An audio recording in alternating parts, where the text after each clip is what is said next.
everybody, we are here doing another indeterminate beam, right? We have a hinge supported A, we have a roller in the middle, and we have a roller at C.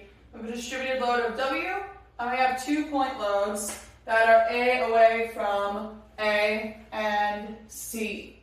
Alright, so we're going to use superposition in order to figure out what these reactions are. Right, so we have 4 unknowns and we only have 3 equations. So let's go ahead and I guess let's look at that.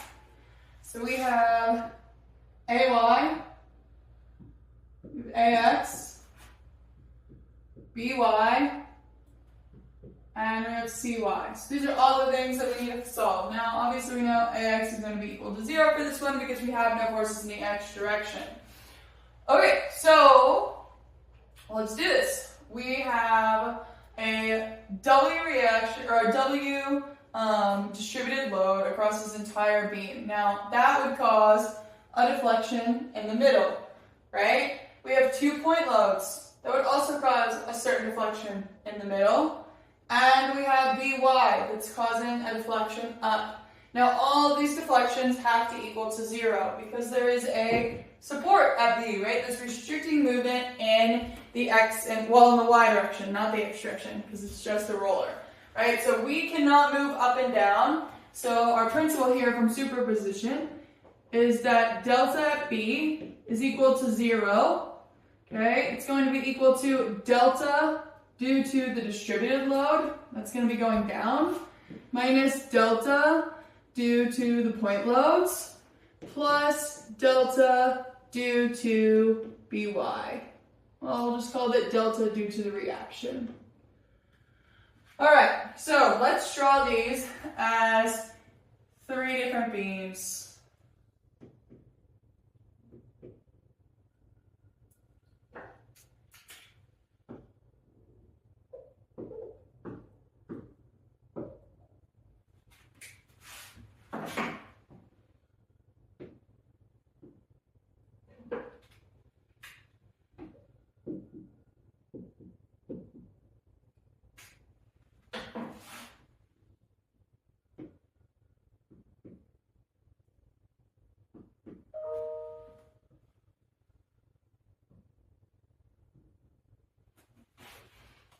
So this first beam is just what is going on due to that distributed load.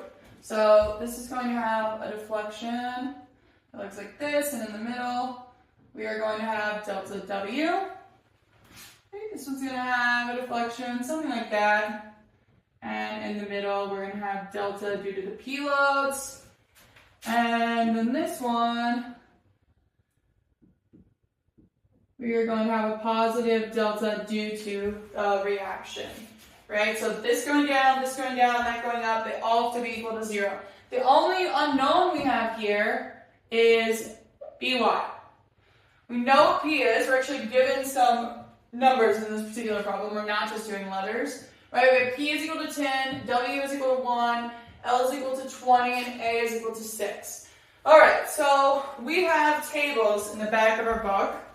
Every book has tables in the back of the book. It's usually in the appendix, all right? And we know that W for a distributed load is equal to, or the deflection due to W, delta max is equal to 5 WL to the 4th over 384 EI. Now in the textbook it's showing this image and then it's giving you a positive number because it's an absolute value essentially of that. But in reality this is pushing us down, right? Okay, now we also have at least an R in my book that I use. I have one for this guy. So we have delta max is equal to P times A divided by 24 EI, all times 3L squared minus 4A squared. Make sure I wrote that down right. 3L squared minus 4A squared times PA divided by 24ai. And this is also causing a negative deflection. Right, and then just a point load in the middle, delta max, from the same table is PL cubed over 48 EI. Right, now you could prove each of these by going through and doing integration, right? This is probably going to be the trickiest one with integration, but you could use other tools like conjugate beam. This one is pretty simple, pretty straightforward. Again, with the W, it's pretty simple. We did, in another video, we did a cantilever, and we proved the deflection using integration. You would just do the similar thing. You can go back and watch that video, and while we're at it, if you could go ahead and click subscribe on this, that would help me. Thank you. Okay, so using the formulas is much easier than solving the integration, right? But we still have some stuff to do here. So we can say, what is, let's plug this in. So we have negative 5 times W, which is just 1 kip foot, times L, which is 20 feet, all divided by 384 EI. Okay, let's put that in our calculator.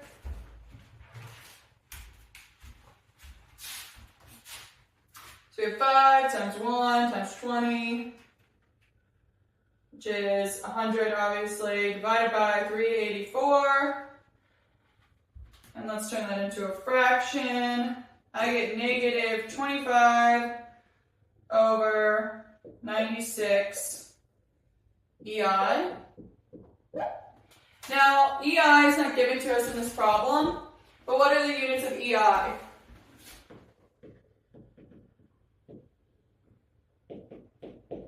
Right, so we can have, let's say E. E is generally going to be given to you in PSI or KSI, right? So it might be, let's just go with kips per inch squared. But we're going to put feet squared, because technically you can convert this, right?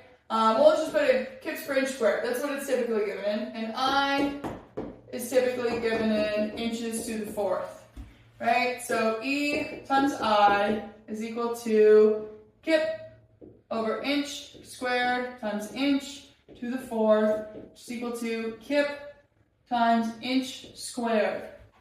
Right? Now, we can take that divided by 144 inches squared and 1 foot squared, and we get, right, kips per foot squared.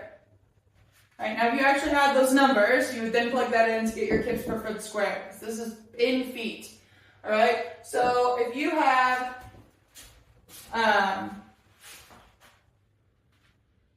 25 over 96 EI, right? This unit right here, what did we have? We had kips times foot, which gives us just kips. We're missing something there.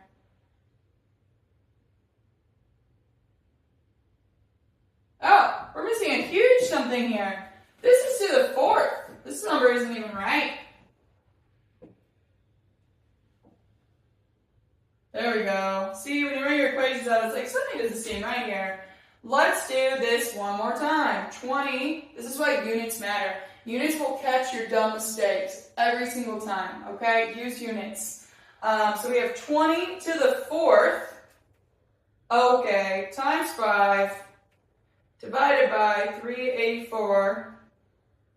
This makes way more sense. This is equal to 2,000 divided by EI. Okay, now let's look at these units. We have kips over foot, and we have foot to the fourth. So we have kip times what? Feet cubed. All divided by kip times what? Foot squared. What are we left with? Cancel, cancel. We are left with feet. All right, see, just made a mistake, a simple mistake of moving around and not carrying down a fourth, carrying something to the fourth. right? But because of that, when I went back to try to look at my units, I knew that something was wrong because it wasn't going to equal feet. So use your units, okay? Simple mistakes can be fixed by using your units. So we now know that this is, we'll say, feet. All right, so same thing over here. Let's go ahead and plug this in. All right, so we have negative p, so we have negative 10 times a, which is 6, divided by 24 EI, right, times 3 times 20 squared minus 4 times 6 squared. That's everything. Let's see here. So 20 squared times 3 minus 4 times 6 squared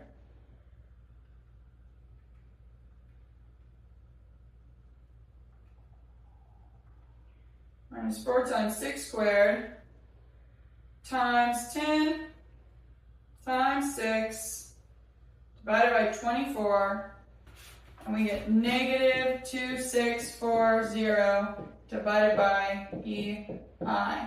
Now we can also check our units here, right? This is feet. This is going to be feet squared minus feet squared. Oh, this isn't. Yeah, and then this is what? This is kips. Right, so you have kips times feet squared, which was going to give you kips per feet cubed divided by kip foot squared gives you feet. Boom, we're good. All right, let me double check that I got that one right, so I'm not moving forward without messing that guy up. Yep, 2640. Okay, so this last one, being messy again, sorry, oops. All right, pretty simple. We have P is 10 kips times L, which is 20 feet cubed, all divided by 48 EI. So we have 20 cubed times 10 divided by 48. This is equal to positive 1666.67 over EI. Again, down here we have kip foot squared. Up here we have kip foot cubed, which gives us foot. Right? So this is feet. So, and